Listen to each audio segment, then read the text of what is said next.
is DWAN 1206 AM, a member of the kapisanan ng mga broadcaster ng Pilipinas. Ang susunod na programa ay rated PG. Patnubay at gabay ng magulang ay kailangan sa mga batang manonood. Sama-sama tayong matakam at matuto. Pinoy Flavors with Chef Jayson, where flavor meets heritage. Yummy!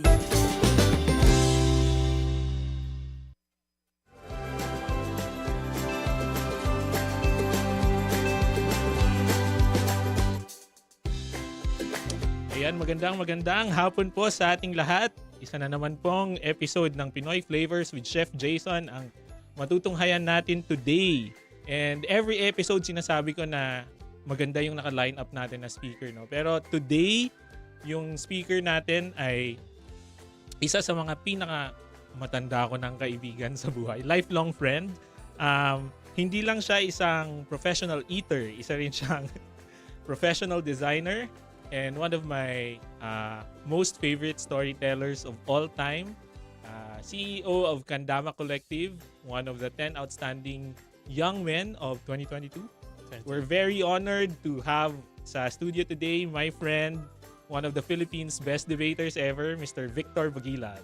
Yay! Hello everybody. Hi. Thank you so much for having me, Jason. Sobrang prim and proper mo naman. Having sila. And I just wanna congratulate you, ha. Like, you have a radio show now. Dati nagtutusok-tusok lang tayo ng fishball sa Yes. Mendiola. Alam niyo mga ka-flavors, yung isa sa mga pinaka-favorite kong story with Vic ay one time, mga bata pa kaming debaters, nag-training kami sa UP Los Baños. Kulang pala yung mga pamasahe namin pa-uwi lahat. So I think, di ba, parang we phoned a friend to go to Los Baños and pick us up. So medyo nakaligtas naman na tayo sa mga busabos days natin. Yes. Pupunta na ako sa first question ko, Vic. So kami po ni Vic, nung mga bata po kami, we used to travel around the country and across Asia for debate tournaments. And kapag debater ka, una-una, sobrang takaw mo. Pangalawa, mahilig ka sa pagkain, mahilig ka sa mga kung ano-ano pang bisyo. Like, nung mga panahon natin, medyo malakas tayong uminom.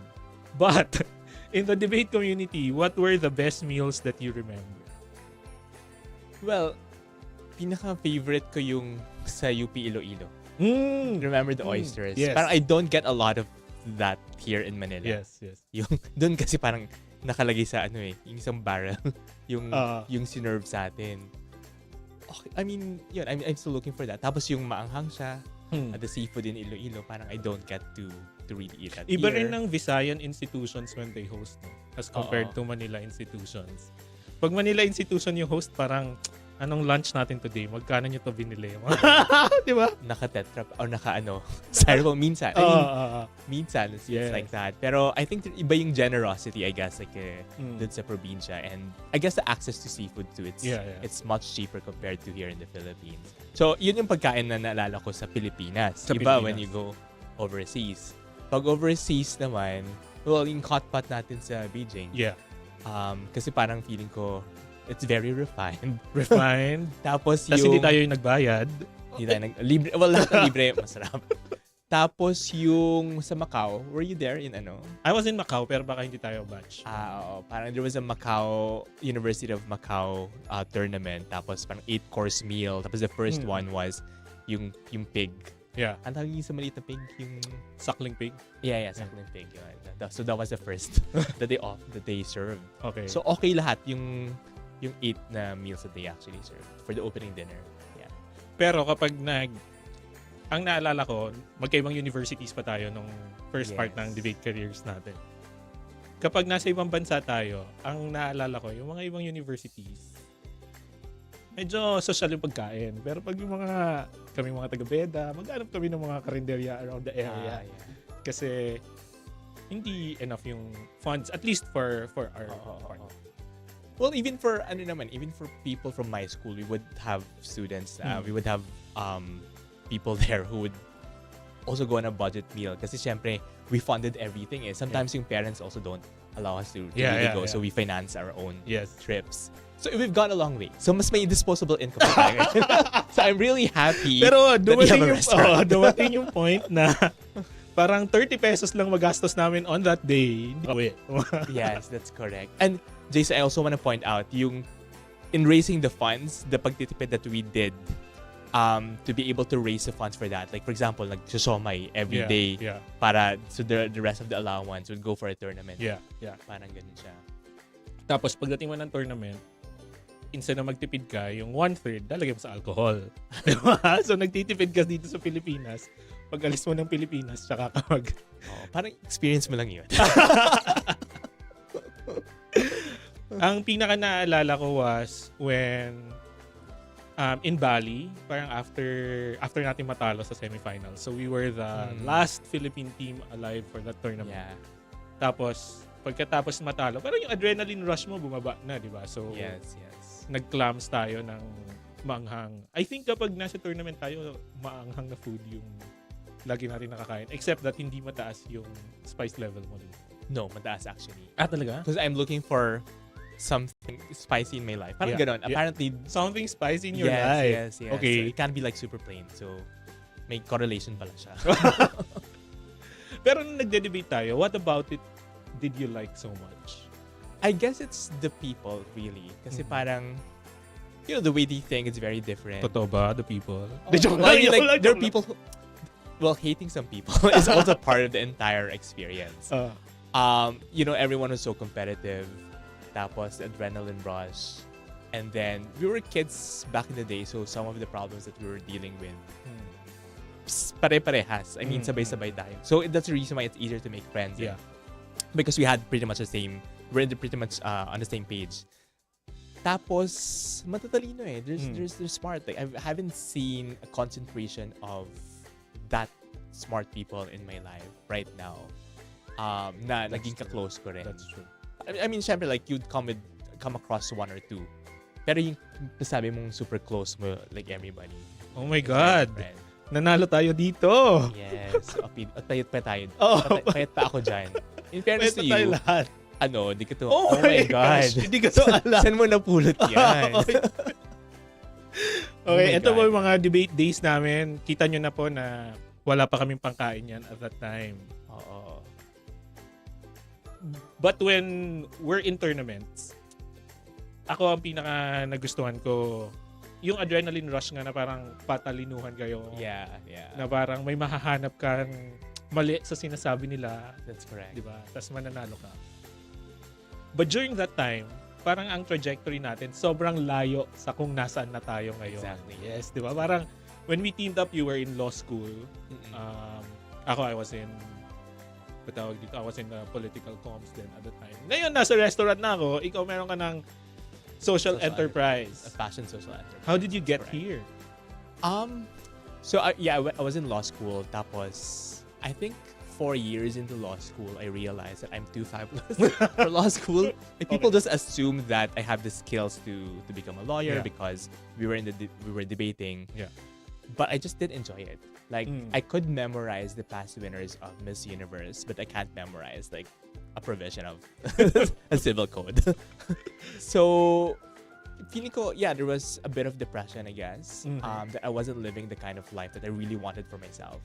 Okay. So, yun siya na I wanted to be a bit more creative with the things that I'm doing. So I entered the incubation program of the Singapore International Foundation. And they got in, so there's a bit of training. It was a 6-month training. So that was in 2016.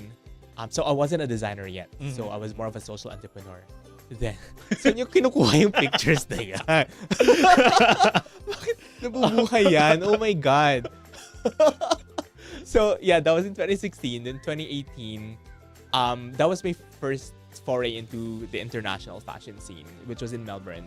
I submitted a sketch, just a sketch, because I can't really sew at the time. I would just sketch, so I submitted some of my designs to them. Tapos napili siya.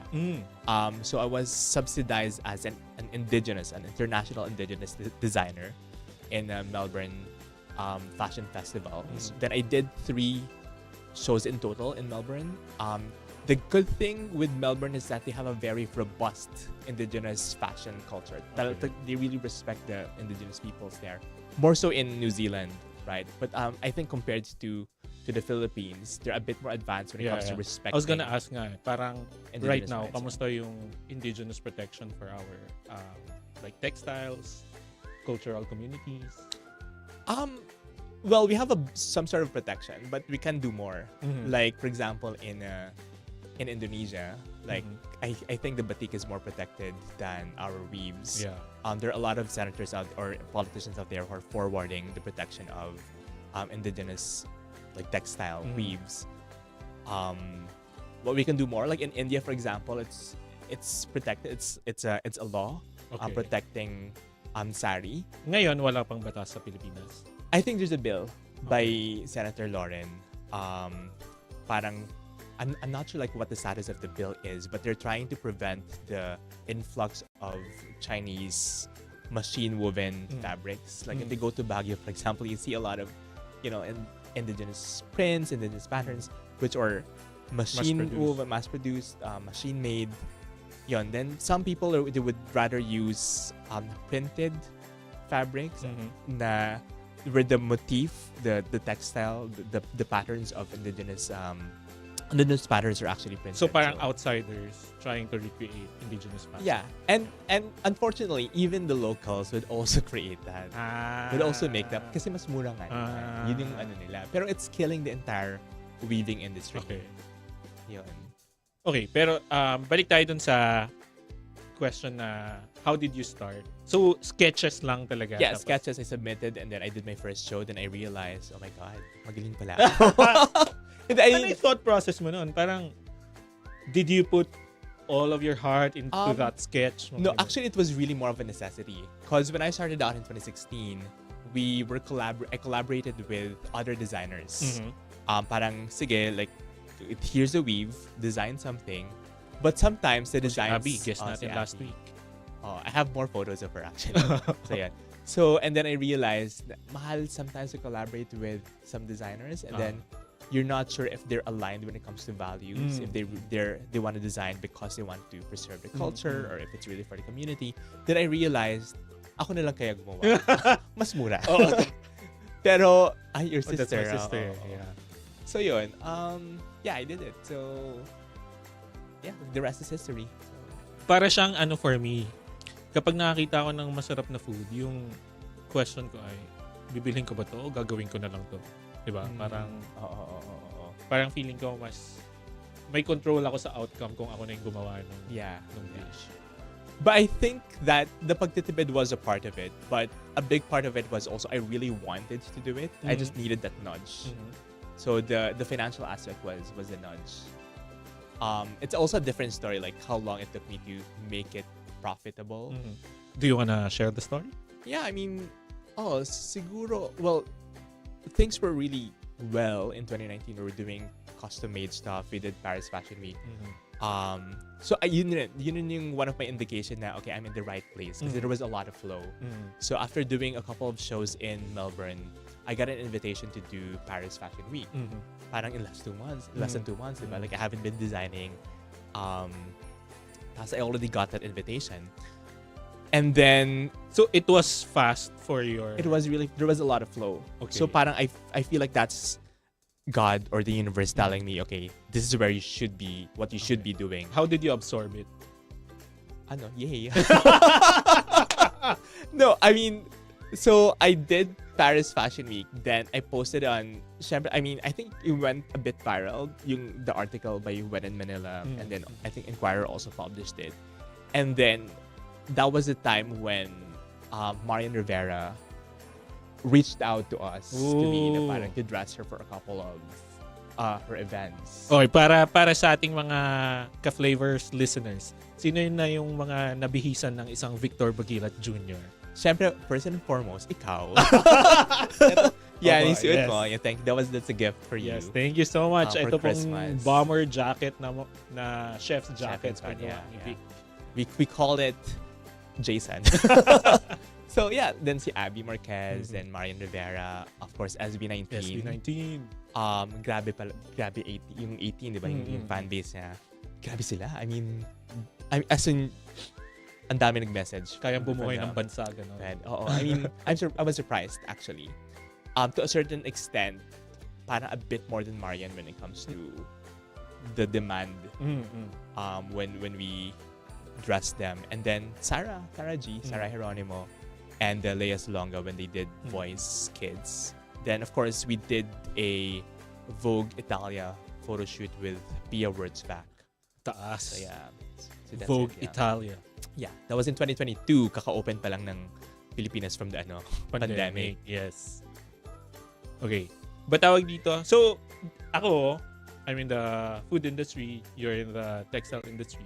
But I think in culture, those two are interconnected. Yeah, very Diba? much. Yeah. So parang, can you help us give a backgrounder for our listeners? Ano yung interconnected things in the textile?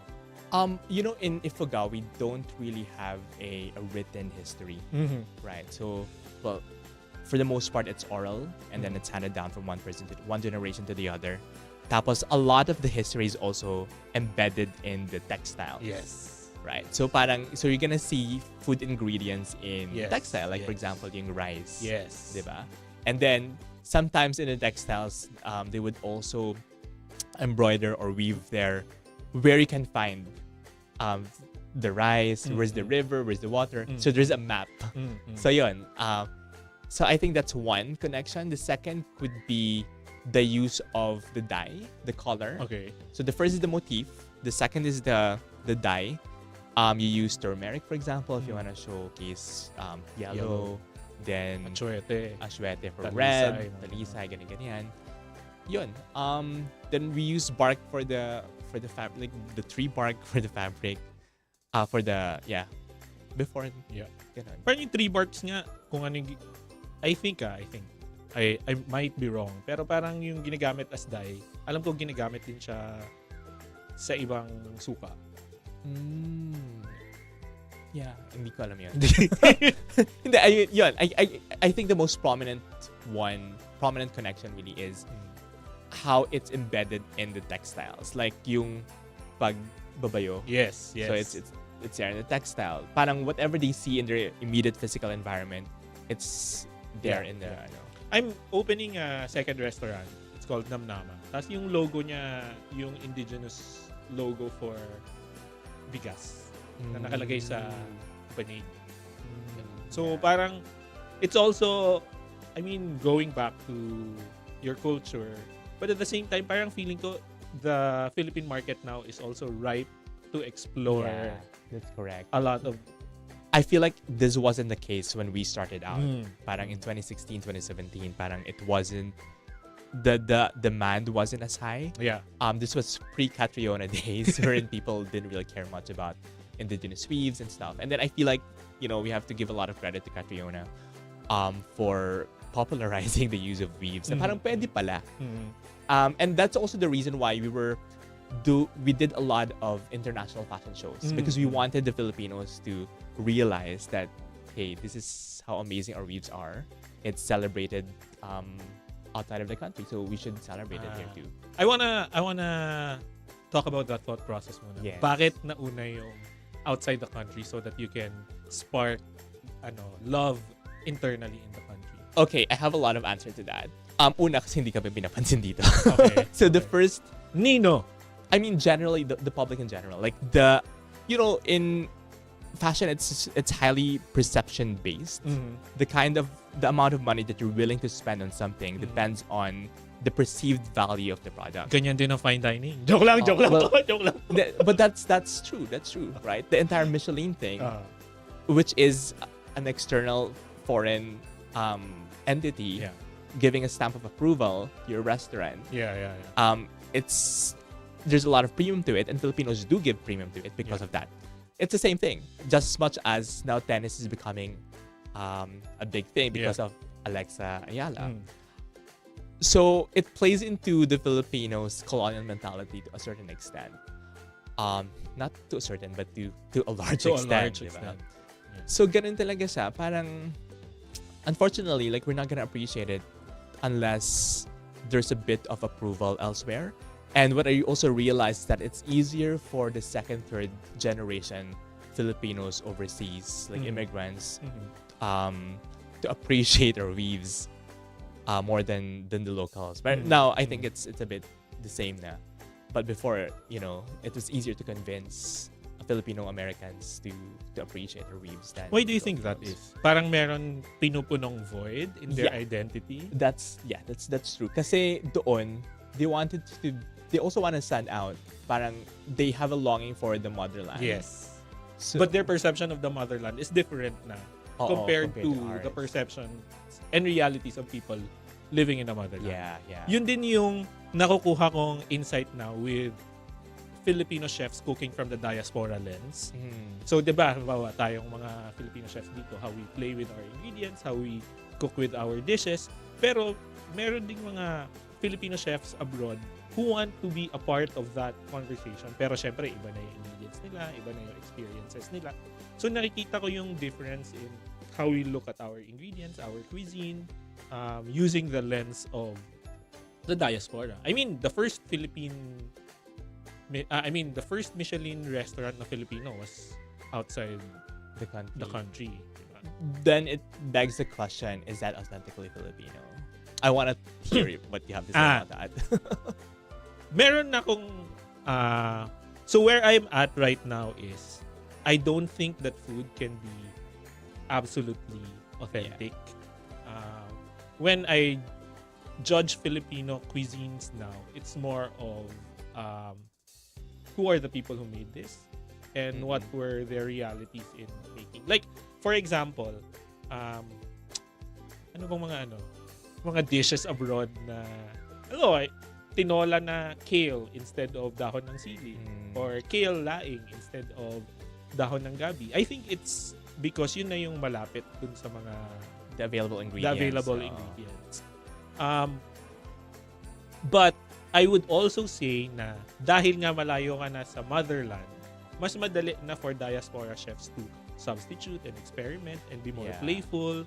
Na syempre pag dinala mo yan dito, sasabihin ng mga Filipino chefs, parang di naman ganyan sa bahay namin. Yeah. Yes. And I think you also have to recognize the commercial viability of the dish and the parang their marketer also not all Filipinos. Yes. So you have to adjust a bit. Yes. Just as much as McDonald's, for the food, for example. Yes. Diba? They adapt to the Filipino market. So it's the same thing. Surprisingly, nung nasa States ako, so I was cooking for white households. No? Pansit nga yung pinakagusto nila. As in, yung super basic pansit yung pinakagusto nila. So parang inisip ko, paano kapag naglaing ka na with all your bagoong alamang and daing, di ba? Parang baka hindi na kayanin pa lang. Yun din yung, I think and I will ask a question about this, na parang minsan, you limit a part of your culture so that it becomes accepted by the institutions you want to accept you so that more people will accept you in the process. Yeah. Diba? So that's one way of showing cultural appreciation too. Yeah. But I know that there's a bit of a debate between appreciation and, appreciation and I think appreciation and appropriation come together. Hindi siya maiwasan. Yeah, I feel like there's a very fine line that separates these two things and there's a test for that. Like I think one of the tests is the intention. Okay. So parang what was the intention when you use other people's culture. Second would be the context too. Like medyo it's if you're coming from a dominant culture tapos you're using indigenous culture, medyo that's a bit there's a bit of a backlash there because of that power dynamics, diba? Pero okay ka lang na let's say indigenous communities naman getting a part of the majority culture. Yeah. Magkaibang well, kasi ngayon ganun talaga. I mean, we're wearing like foreign brands, like even Ifugao, diba? Yeah. So the question is, am I okay with people in the mainstream? Are we okay with people in the mainstream wearing Ifugao textiles, Ifugao weaves, etc.?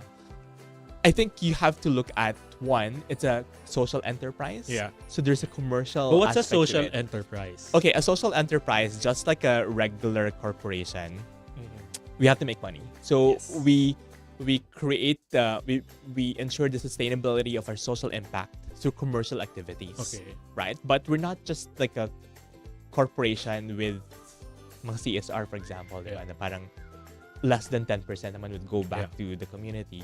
So it's a hybrid of a corporation and an NGO wherein we produce a social impact, but just like an NGO, but unlike an NGO rather, we do not rely largely on donations. Donations, yes. So parang that's the Meron siyang life of its own generating regular yeah. economic activity. So that's the biggest difference between these two things. Sorry, again, unlike a corporation, more than 10%, mga 50-60% of the revenue would go back to the community. Of the profit rather, would go back to the community. Sa Kendama, how much yung bumabalik sa community? It's mataas, 80% kasi. I mean, siguro more than 50%. Because we're sustaining a lot of. We have our own weaving center. Okay. We have our own. How does looms. that look like? Pag may weaving center ka, paano mo siya explain sa mga lucky home partners na? Yung weaving center meaning we paid for the construction of the renovation lang kasi we got it for free, the space. There was a good church which offered the space to us. And then with the help of JCI Manila, thanks to them, we were able to renovate it. And so nagamit namin yung space, nilagyan namin ng looms. Looms are the equipment, the tools that they use for weaving. So we donated those. We donated the threads. We conducted the trainings, the basic basic weaving and women empowerment training. So talagang circular siya, no? Parang every step of the way. So lahat siya. I mean, I think the social impact is very comprehensive. It's not like isang lang. Some brands, for example, would just enter a community, buy fabric, and say, "Hey, we're helping the community already." So hindi siya parang feeding program, isang goto for you, tas yun na yun. Yes. For example, etong kwelyo mo, yan, ano yan, di ba? Ito dito. This is Kendama weaving. Gaano katagal ihabit yan? The process of weaving, it's a day to produce like 1 yard. 1 yard. But syempre may process pa before you start weaving, di ba? Yeah. So you set up the weaves and blah blah. So siguro mga a month to create like mga 20 yards. Okay. So that's the reason why there's a premium in terms of the pricing. And a social enterprise, we pay the weavers, our partner weavers, twice the market rate, and twice or thrice the minimum wage. Twice the minimum wage? Yeah. Okay. So, ano masasabi mo sa mga chifaz na na mga textiles na nasa market ngayon? Why? Hindi, I mean, feeling ko may iba-iba lang talagang target market. I mean, you can't blame some people for purchasing those because that's what they can afford. That's the reality on the ground. Yeah. Diba? Ganon. But we have to understand the true cost of this. Of when you purchase something that's cheap. What's the true cost? What's the true cost? Yeah. True cost in terms of labor, like who made these things. Well, there's a documentary about the true cost. It's entitled "The True Cost," and showing how people are really paid really low. These are not sustainable wages, but they had to do it because you're living in poverty. So, ganon. And the cost to the environment, diba? Like the dyes, for example, when cotton's produced, etc. There is cost to it compared to hand weaving, for example, which does not use electricity. At saka kaya pala mahal yung weaves specifically sa Hulungan, the community we work with, and I want to say too that I have Ifugao heritage, is that the weaving center is located next to a UNESCO heritage site. Okay. So we can't just use or introduce any livelihood. Yeah. And they're also farmers and the commercial gardeners, and we want to prevent them from commercial gardening. Because what that means is when they commercial garden, they would have to clear the rainforest. Okay. So there has to be an incentive for them to weave, and yun yung income. Okay. So kailangan mas mataas yung binabayad mo compared to kung ano nakukuha nila sa commercial gardening. Yes. So, pinoprotektahan mo yung culture, but at the same time, you're recognizing the monetary value attached to creating pieces for that culture. Yes, and we're also protecting the environment And in return. actually, I mean, mirroring that, that's also how we treat our suppliers sa restaurant. As much as possible, I wanna engage mga small-scale farming communities that ba tawag dito, meron tayong kausap sa Benguet na farming organization. Nagpadala tayo ng mga seeds from... Si Gilbert ba to? Hindi. Okay. Gilbert. So kami po ni Vic ay alumni kami pareho of AIM's Master in Development Management Program. Yeah. So kung mag-usap po kami tungkol sa business, medyo marami pong kaartehan, but at the same time, marami rin pong substance. But it's nice that we understand each other on that level. Yes. Coming from, a background in debate, etc. So now it's very different. Mas madali kasi pag halimbawa, kung hindi natin siya naintindihan, bigyan mo ako nitong isang handa, sabi ko, mahal! O kaya, pag halimbawa, kumain ka sa restaurant ko, kunin mo yung specialty like pakbet. Sabi mo, bakit ang mahal? Yung mga gulay, kinukuha natin specifically from suppliers. So, yes. I think Filipinos want to be culturally sensitive. Feeling ko kapag yung mga conversations na ganito mas lumalabas, naintindihan ng mga tao na textile, yung damit, hindi lang siya damit, but it's a culture. Yeah. It's an entire economic infrastructure. That's correct. I think it's very important to note that cultural capital comes with your income level too. Yes. Right? So kaya, if we want to really protect culture, I think poverty alleviation is the first part. Like, kailangan I need to fatten our middle class. That's very important. Super agree. Manipis yung middle class natin. Yeah. Manipis. Like, for just this debate. Just like in debate, we have this term called Kuznets curve. Like, yes. People wouldn't level care. Of inequality has to happen so that... Yeah. So people wouldn't care about how they capture the tuna if it's dolphin friendly. Yeah. Because what they care about is eating 3 times a day. Yeah. So may certain level of income talaga for them Yeah. to care about the environment. It's the same thing with culture. Yeah. So yun. For me, I mean, culture is what? An intangible part of your identity. Pero yung gutom mo, tangible eh. Yeah. Diba? So, I think before we can talk about preservation, heritage, and all that, yung basic needs, economic needs, social needs muna yung... Yeah, which is what Maslow's is about. Yeah. Although debunked is Maslow's. Pero we got the point. Right? Narapat din namin yung mga sarili namin. Pero yun, ba't tawag dito? Sa communities mo sa Candama, ano na yung mga nakita mong changes in the way they live their lives because of the social enterprise? I think it's more of how they spent the money that they got from weaving. Like, we have one nakapagpaaral, and then naging police yung mga anak, and then the income from that, they were able to build a house na mas maganda pa sa bahay ng tita ko, sabi niya. My tita who's the community developer. And then, yung family niyo talaga, no? Nasa Ifugao. Tapos, we had this one incident where somebody was, it's very sensitive. Like, her daughter was raped. And then normally, parang you wouldn't report it because mahal yung pamasahe going to the police para i-report siya, or going to DSWD. So they use the weaving money to finance the logistics of reporting it. So siguro those are the things that I could say. Those are the impacts on the ground. Other than, syempre, the protection of the heritage sites too. Yeah. Diba? Because some of them stop from clearing the rainforest. So, mga ganun effect. Mga gano'n kadalas mo silang minimum? Nung ngayon, I think the last time I went there was 2 months, 3 months. So, if you have a project, mga every month, I would go. Now, kasi I'm caregiving for my mom, so it's kind of difficult for me to visit. But I'll visit soon because we have another project there with the JCI Manila. Wherein we're gonna donate looms again and then conduct a bit of training. So we got a grant too from NCCA to do a cultural event. Part of the grant is we're gonna bring an indigenous people's community, not from Ifugao, but another group. Yeah. Tapos sila yung beneficiary ng sila yung audience ng cultural events. They'll see how it's done in Ifugao. So yeah.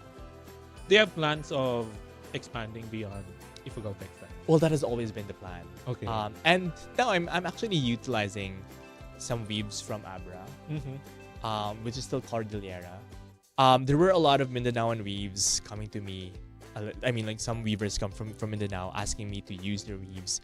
Kaya nga lang, I'm not very adept. I'm not very familiar with the weave. So baka ma-accuse ako of appropriation or something. So I don't really know much. So I guess I'll educate myself first about the weaves before I do that. Immerse muna. Yeah. But the real goal of Kandama is to scale the social impact by building more weaving centers in other indigenous communities outside of Ifugao. Yung mga ibang, let's say mga brands, mga ibang brands, may mga sarili ba silang weaving centers o kakaunti pa lang yung mga enterprises na may? I don't, in all honesty, I do not know of any other brand which has their own weaving center. But they have extensive, in fairness to some, they have extensive partnerships with the communities on the ground with them. Okay. Like they work with them. Yun lang. I think the OG sina Anthill talaga. Anthill, sino po ba? I look up to them. And some brands. Okay. I mean, okay, we're in one ecosystem. Yes. Like, we're not enemies. Yes. The enemy is fast fashion, etc., etc. So we celebrate everybody in the ecosystem. The enemy is unfair labor standard. Exactly. Yun lang yun. Okay. Eto, naisip ko lang kanina habang nag-usap tayo. Do you consider yourself as a steward, a protector, or a disruptor? I think a combination of all. Parang feeling ko to be a great steward of culture, you have to disrupt it to a certain extent.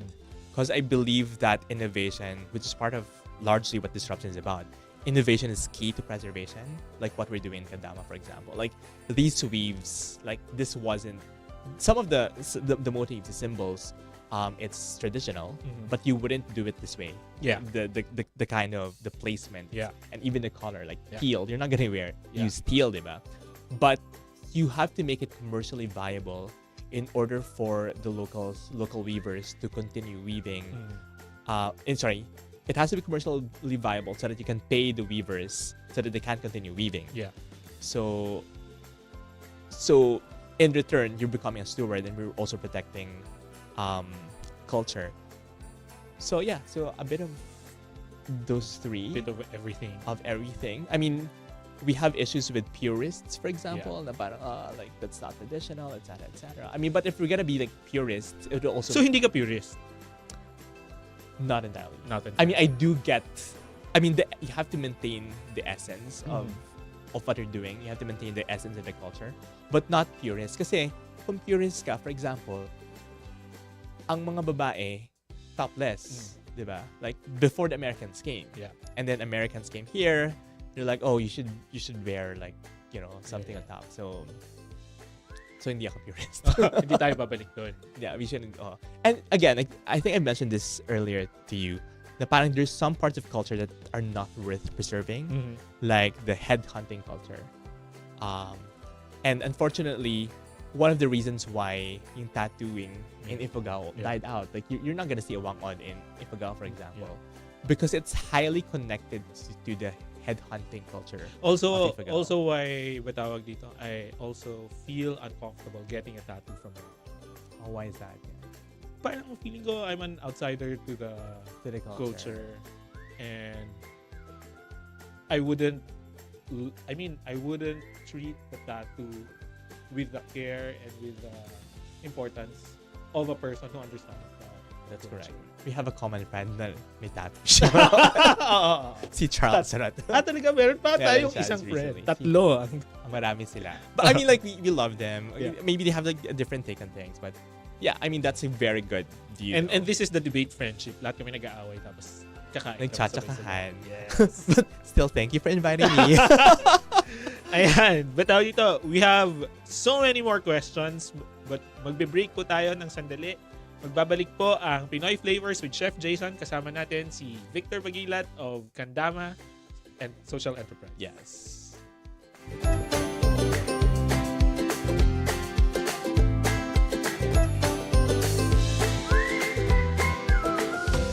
Sa bawat balita, may koneksyon. Sa bawat issue, may kwento. At sa bawat Pilipino, may epekto. Ito ang Balitang Konektodo. Ang programang hindi lang nagbabalita, kundi nagpapaliwanag kung bakit ito mahalaga sa atin. Kasama si Simon Ong. Pakinggan ang News Bites. Balikan ang throwback tayo. At suriin sa anong connect sa atin. Balitang Konektodo. Lunes hanggang Biyernes, alas 9 ng umaga. Dito lang sa DWAN 1206 AM. Para sa bawat Pilipinong nagtatrabaho sa ibang bansa at sa mga pamilyang umaasa sa kanila dito sa Pilipinas. Narito na ang programang para sa inyo. Ito ang OFW, Overseas Filipino Watch. Problemang legal? May pang-aabuso o kailangan ng hustisya? Dapat may masasandalan. Kasama sina Ox Balyado at Attorney Rayzandro Unay. Handang magbigay ng malinaw, praktikal at tamang gabay. OFW, Overseas Filipino Watch. Tuwing Huwebes, 7 p.m. to 9 p.m. Dito sa DWAN 1206 AM. Turn up the energy and let the mobile circuit take you on an electrifying ride. Every Friday night, experience the ultimate party vibe as the hottest mobile DJs light up the airwaves. Spinning non-stop hits from 10 p.m. to midnight with The Sting and DJ Dreadnoks. Bringing the heat. It's a show that's guaranteed to keep you moving and grooving. Only on the 1206 AM.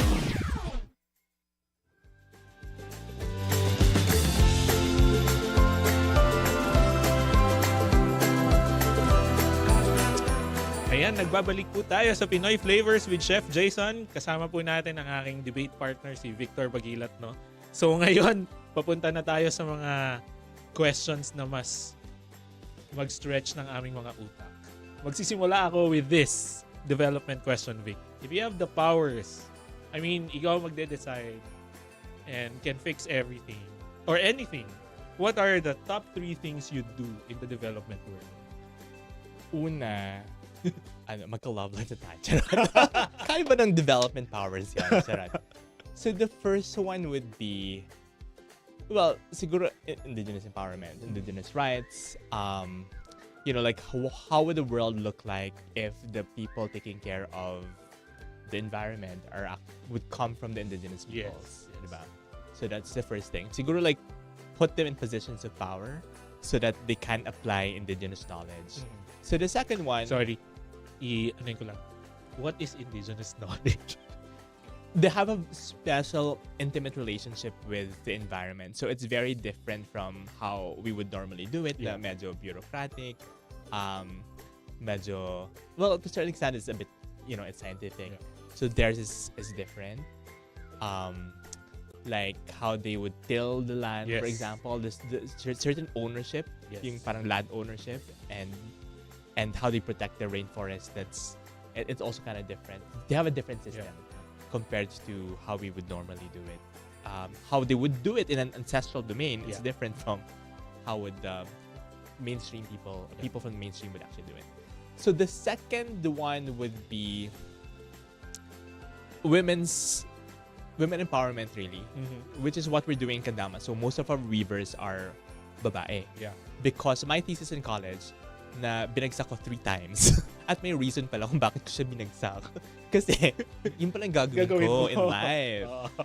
According to my thesis, parang the highest return of investment for community development is actually investing on women's opportunities. So, you give them more education, like more livelihood, more income. They would spend the income that they would generate different from their male counterparts. Yes, okay, I want to talk about that. Kasi di ba parang, from the development world, yun din yung mga nanay, yung mga anak, mga lola, yung mga matriarchs, basically, sila yung gustong i-empower, at least from the development side. Yung question ko ay, sabi mo nga, magkaiba yung paggastos ng babae, tsaka ng lalaki in their communities. Ano yung mga pagkakaiba in your experience? I think mainly because also of the expectation towards the woman. They would take care of their kids. Yes. That maybe the bond is also a bit different. Yeah. I wouldn't say that it's true for everybody, but there's a certain maternal, like bond. They would spend on their kids' education more than men. And there's actually a study about this. Hindi lang siya like gut feel. So, ganun talaga. So, women are generally more responsible in terms of spending the money, and they would spend it for the family, for the kids. Mas family-oriented. So, yun. The third... Sorry. Sorry. Anin ko ulit. So, in empowerment measures, kapag empowered si babae, our assumption is it will trickle down to the family, to the kids. Okay. Yun. Tapos, kung empowered din sa babae, less kids. So that's fair. That's the reason why the GDP per capita is higher. Fair. So meron ding overpopulation issue.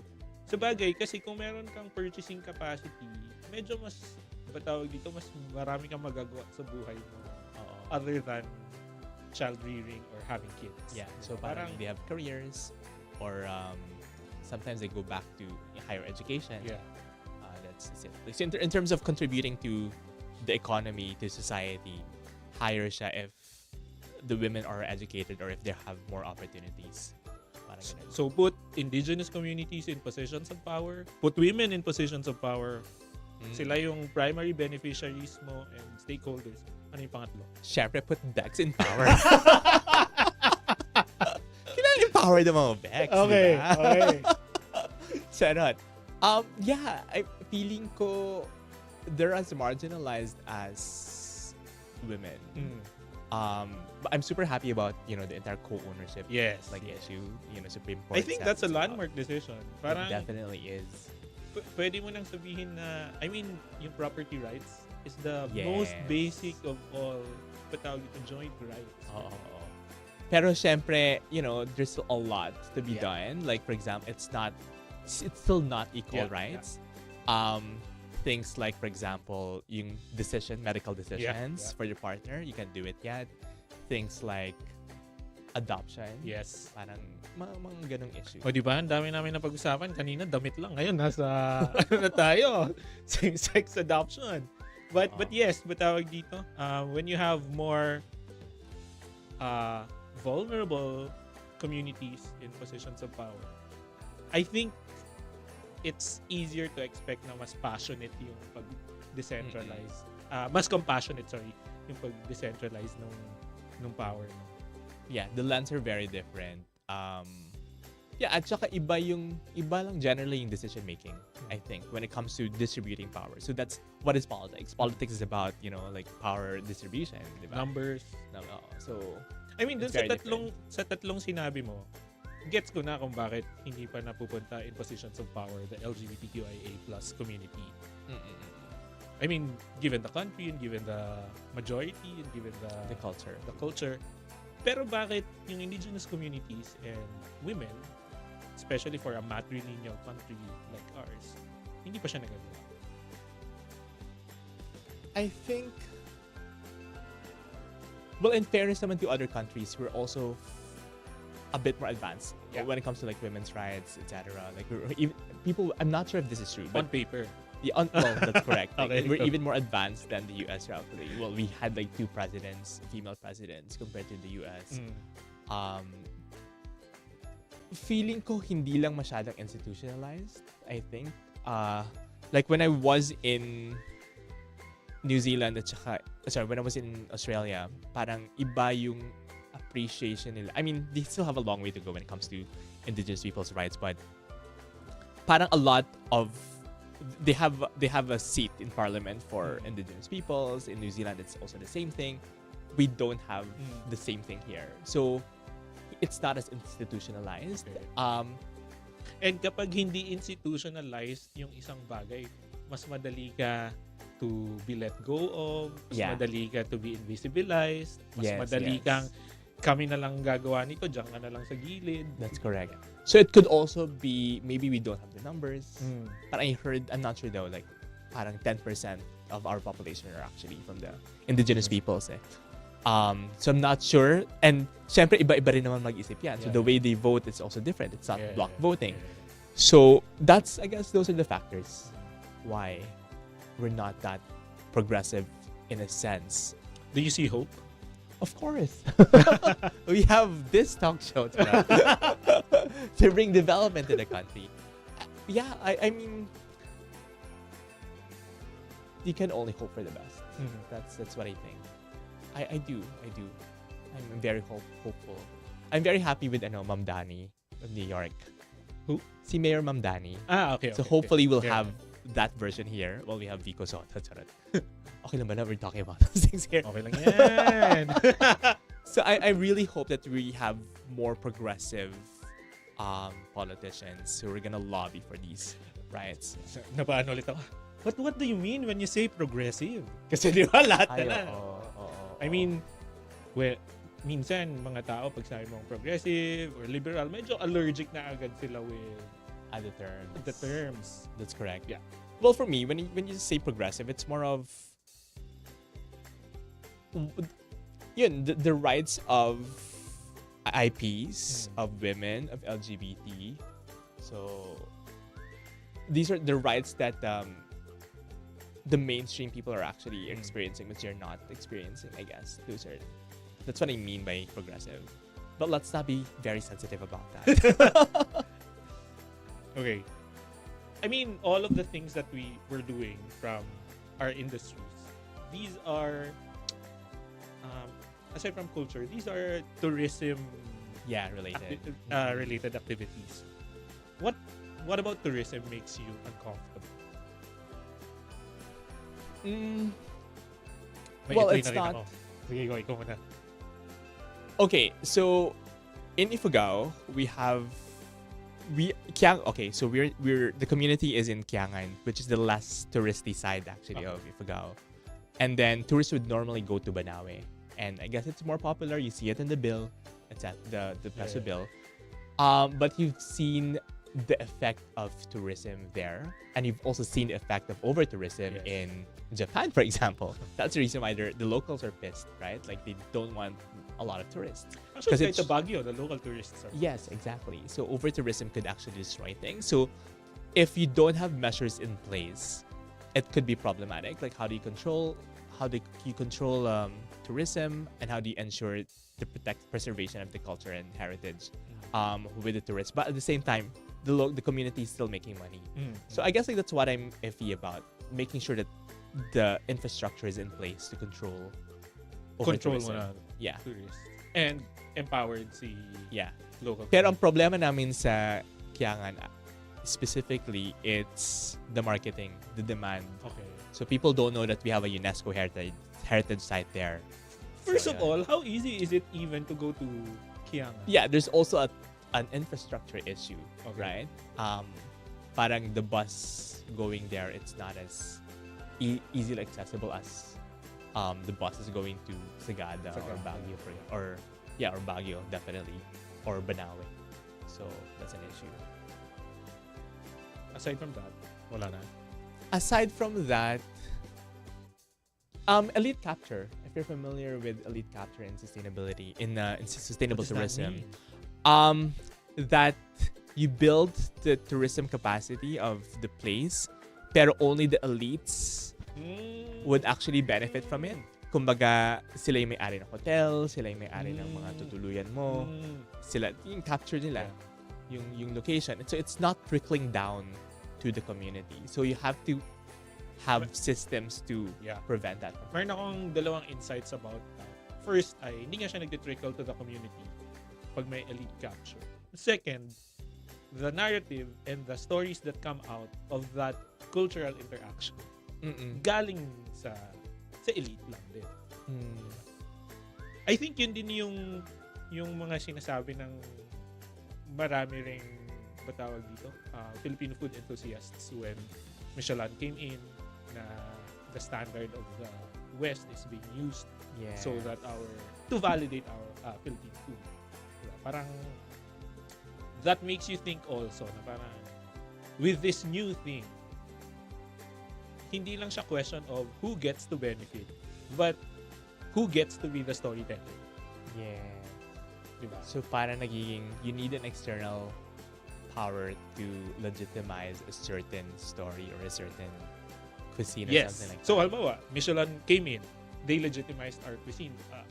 They recognized our cuisine As a worthy to go or worthy to taste. around the world. But on whose perspective is it worthy? Number one. Yeah, that's a good perspective. And number two, who says which food deserves to be awarded?